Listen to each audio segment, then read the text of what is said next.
Mr. Andreas Karlsböck, member of the National Council, Austrian Parliament. Please. Thank you, Mr. Chairman, distinguished guests. Coming back to the button of daily business in parliaments, as I was introduced, I'm member of the Austrian Parliament. In the function there, I'm the chairman of the Scientific and University and Research Committee, also in some committees like the Foreign Committee. So I have to do something with foreign politics and with some challenges. And my party, the Freedom Party in Austria, is often called and pronounced as populist party, right party, even right-wing party. Always under the premise that each criticism addressed to the evident erroneous trend of the European Union, which causes indeed big worries and anxieties in many groups of citizens, is devilish, because the solution of the proposals are not always politically correct and may appear radical, but only appear, not is. We liberals counter that searching for solution for the present problems and for the sake of our own nationals is very reasonable. However, if the European Union will keep running its policy, centralizing its bureaucracy, doing mainly the interest of the big corporations, sweeping away the concerns of national states, ignoring the resentment of the angered population because of the mass immigration, increasing unemployment, and its high-handed attitude, it will be a question of time till the famous straw that breaks the camel's back will come. Breaking out civil war, like rioting, which will destroy everything what for the European Union was originally instituted. Peace, welfare, freedom, and plurality. Therefore, allow me to ask, what do we basically understand under extremism on the one side and under rationality on the other side? What is progress and what is stagnation?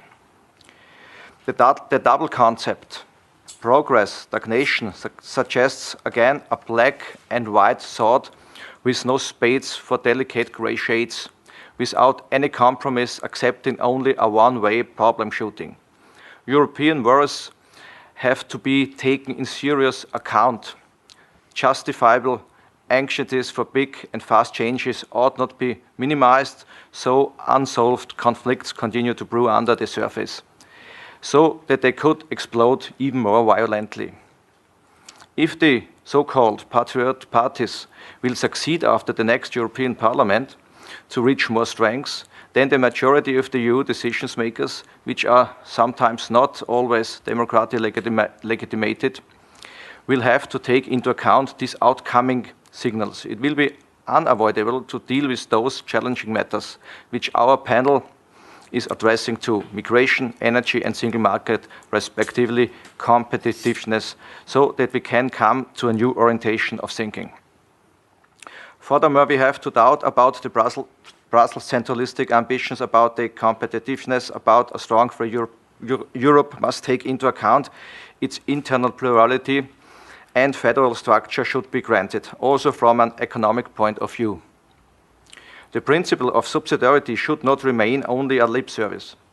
Small and medium-sized enterprises are the fundament of the European political economies. To be small has nothing to do with provincialism. On the contrary, it enables flexibility and a better consideration of the regional orientation without losing sight of the whole issue. The energy turn will be unavoidable.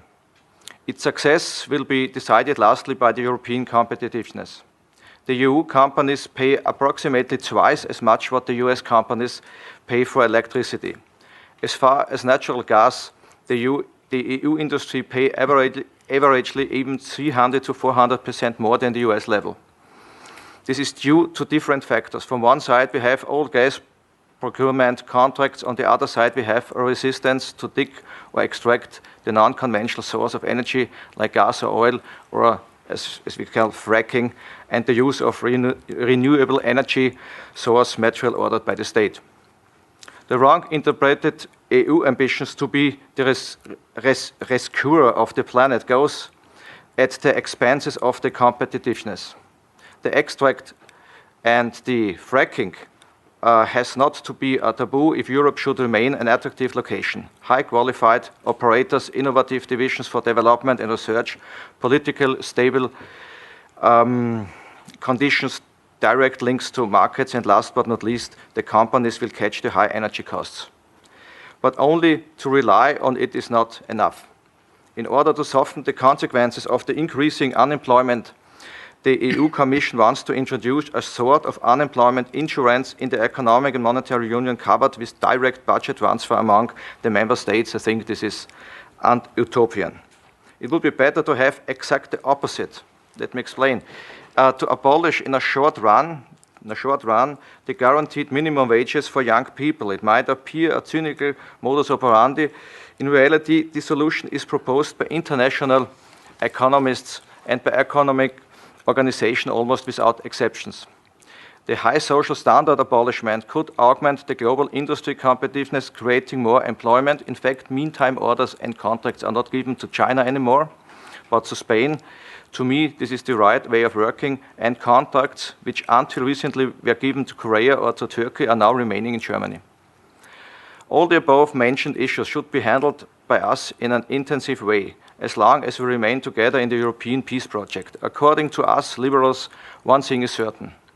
The future of Europe has to rely to an association of free democratic states which carry out things for which they are too weak to do alone, but together they turn up stronger, self-confident, and above all they can speak with one voice. Concluding my presentation, I would like to end with a citation of Ludwig Erhard, a former German chancellor, who pledged strongly for the economic recovery. He said, "Who betide those who believe Europe can be summed up centralized, or that it can be run from sort of central-oriented supremacy? Absolutely not.